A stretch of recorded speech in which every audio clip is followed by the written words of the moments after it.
Hello, class. For our literacy lesson today, we're going to go back and we are going to reread the text, The Bear and the Bee. And after we read the text, The Bear and the Bee again, we are going to look at our writing responses from yesterday. So if you do not have your writing from yesterday with you, go ahead and pause the video and get it.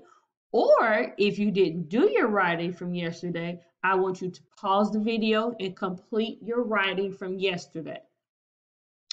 All right, let's start off by reading the story, The Bear and the Bee. Remember, this story is called a fable. It is an old story that teaches us a lesson. There's a lesson that we can learn from the story. So let's reread it and be thinking about the lesson that we can learn. The Bear and the Bee. Once there was a pollinator named Little Bee. Little Bee lived in the forest. Little Bee was buzzing by when he spotted Big Bear. Big Bear was taking a nap. Little Bee buzzed close to Big Bear. Suddenly, Big Bear woke up. He cried, "Little Bee, you know I could kill you with my giant claws. I will let you live because you make honey, which I love to eat."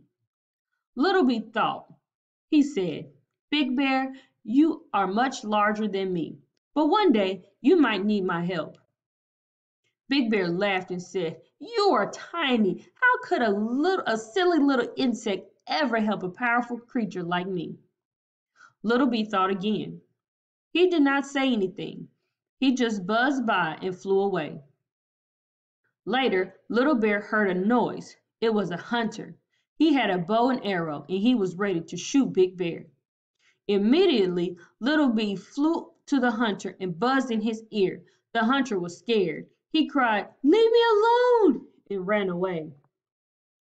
Big Bear cried, "Little Bee, you saved my life. Thank you." Little Bee said, "I promised you I would help you. I am little, but I can do great things too." Let's just stop and focus on that last sentence here. I promised you I would help you. I am little, but I can do great things too. Do you have to be big to do great things? No, you don't. Was the bee big to be able to help the big bear? No, it was a little bitty bee. Think about how small a bee is compared to a bear. And we have a little bitty bee helping a big tiny bear. Kind of think about that as we get ready to discuss our responses from yesterday. Go ahead and take out your writing responses from yesterday, and let's get ready to go over our answers. So, we needed to identify the beginning. And remember, when we retell the beginning of the story, we introduce the main characters and we introduce where the story takes place. So our first part, we had to introduce the main characters. And Ms. Banks gave you this part yesterday. So the main characters of this story are Little Bee and Big Bear. If you didn't get your answer correct, that's okay. Go ahead and erase it and write it over.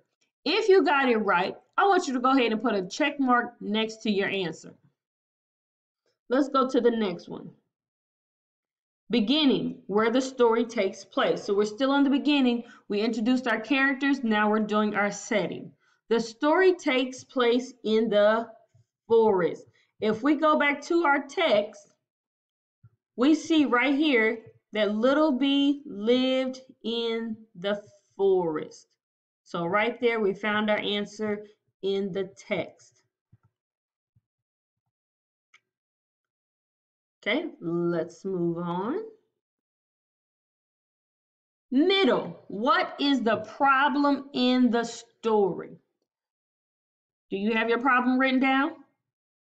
All right, let's find out if you have the right problem. The problem in the story. The problem in the story is the hunter was trying to hurt Big Bear. Is that a problem? Absolutely, that is a problem. So if you didn't have that problem correct on your paper, it's okay. Go ahead and erase it and write down the correct problem. Make sure you pause the video so you can write your answers down.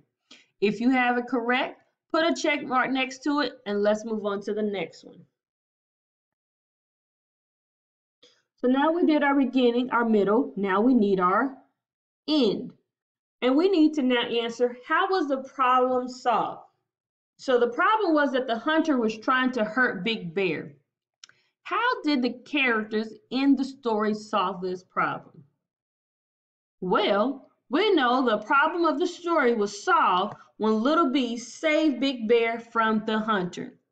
And he saved Big Bear from the hunter by going and buzzing in the hunter's ear, which scared him away. If you got it right, give yourself a check mark and a pat on the back. If you didn't, fix your answer, pause the video, and we're going to move on. And lastly, we're going to talk about the central message. What is the lesson in the story? So what did you write as a lesson? What is something that we can learn?